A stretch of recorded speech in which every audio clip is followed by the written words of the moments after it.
Hello folks, Tesla have had their Q1 earnings call and I thought I'd give you a little bit of an update on it. Some people won't give a monkeys about this, but it's a big company. It's going through a bit of change at the moment, shall we say, bit of a difficult time. And what happens with Tesla is now something that will have a widespread effect on the rest of the market because they are so huge. The headlines really are that on the car side of things, car revenue's down by 20%. Revenue is turnover. Profits have dropped by 71%. Tesla's always been an incredibly profitable business on the car front, much more so than a lot of legacy manufacturers. If you look at the actual margin on the cars, despite them looking like decent value on paper, they are extremely profitable. And that profit has now taken a bit of a hit. But to put things into context, in Q1 of this year, they turned over $19.3 billion. Forecast was $21 billion. So they're a bit behind that. They still delivered 336,000 cars in Q1 and 362,000 cars were produced.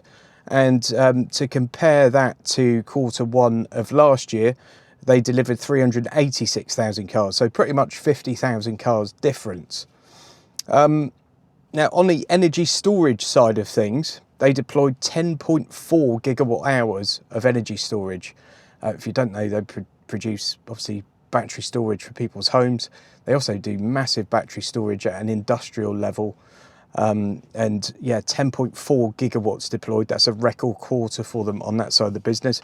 There were some updates on Robo-Taxi and the Optimus robot, which is continuing its development. That looks like something they are going to make commercially available, it seems. An odd one, but there we go. Folks, today's video is being sponsored by 3W car mats, and I'm going to give you a first-hand example of why I think they're so good. My daughter's just come back from a very muddy camping trip, and I haven't actually assessed the full extent of the carnage at the moment, but I know the floor mat's going to be gross because she decided to wear her muddy boots on the way home. They're pretty filthy. These are the 3W Perfect Fit floor mats. So you'll see down here where the Perfect Fit mat has captured a load of grime and crud, and again along this lip here.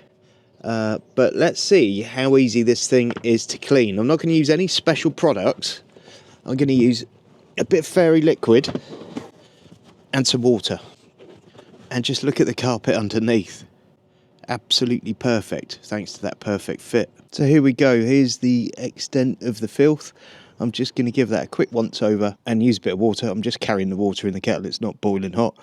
And we're going to see what this does, and I'm just going to give it 30 seconds, nothing more.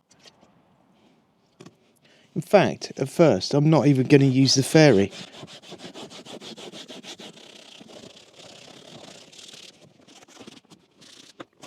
There you go. I didn't need to use any product on that whatsoever, and I'm just going to get the hoover and go over this mat. And there we go. This is 30 seconds with that mat. And I think it looks fantastic. I've just literally scrubbed it with this little pad here, just with some water. I didn't even use the fairy liquid. Oh, I think it looks absolutely brilliant. No camera trickery involved, folks. That's just how easy they are to clean. Now, I previously had some very premium car mats in that car, and although they were very good at keeping the carpet safe and clean, they were an absolute nightmare to clean themselves, so the car always looked filthy, and that's not why I went for them in the first place. These 3W ones are really easy to clean, really easy to use. You've got that brilliant Perfect Fit with a large lip at the side, so it protects the carpet.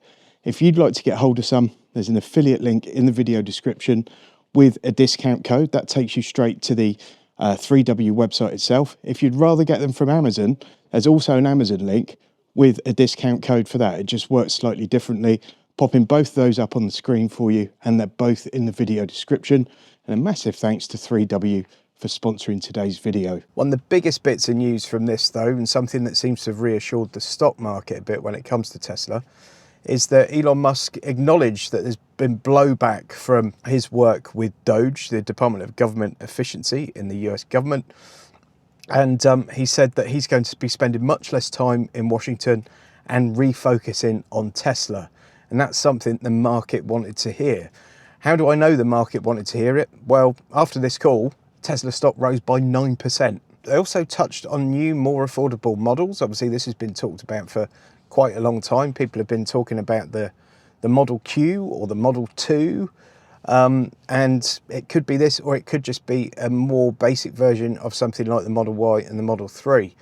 Plans for new vehicles, including more affordable models, remain on track for start of production for the first half of 2025. So that's in the next 3 months. These vehicles will utilise aspects of the next generation platform as well as aspects of our current platforms, and will be produced on the same manufacturing lines as our current vehicle lineup. This approach will result in achieving less cost reduction than previously expected, but enables us to prudently grow our vehicle volumes in a more capex efficient manner during uncertain times. This should help us fully utilise our current expended maximum capacity of close to 3 million vehicles, enabling more than 60% growth over 2024 production before investing in new manufacturing lines. Our purpose-built robo-taxi product, Cybercab, will continue to pursue a revolutionary unboxed manufacturing strategy and is scheduled for volume production starting in 2026. So this will all be heartening news for investors that have lost a lot of money on Tesla in recent times. Obviously, the Musk effect is a massive factor in this. Lots of people just simply won't buy Tesla now because they don't like Elon Musk and his political views. And in the US, especially, and some parts of Europe, there's this huge push against Tesla. I've just pressed the brake pedal in my car and now need to put my seatbelt on to stop it beeping at me. But yeah, so a lot of people that were previously massive advocates for Tesla simply want nothing to do with the brand now because of political views and what have you. And we also have to factor in that Tesla's got way stiffer competition than it used to have. You know, giants of the industry like VW have now got a massive range of vehicles. They're sharing that with Ford. You know, Rivian are getting involved in that whole thing. So even in their home market, there's now increased competition. And of course, you've got all these people coming from China. The tariffs might put them off going into the US market.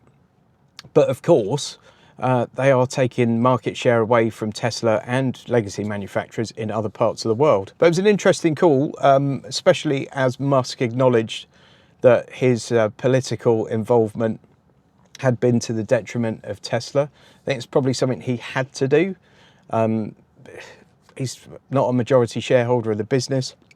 There are some high-profile investors in that business. And I guess at the end of the day, he's possibly thinking about his own position within the business and how much he may have been putting that at risk. I can't wait to see some more affordable cars coming from Tesla. I'd love to see a small city car or smaller hatchback. I think it's time we had one. Obviously, for the US market, it probably won't do amazingly well, that kind of vehicle. But certainly in Europe and the Asian market, it could be huge for them.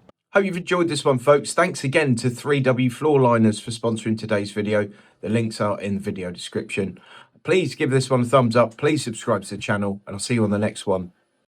Huge thanks to all my channel members for your continued support. I really do appreciate it.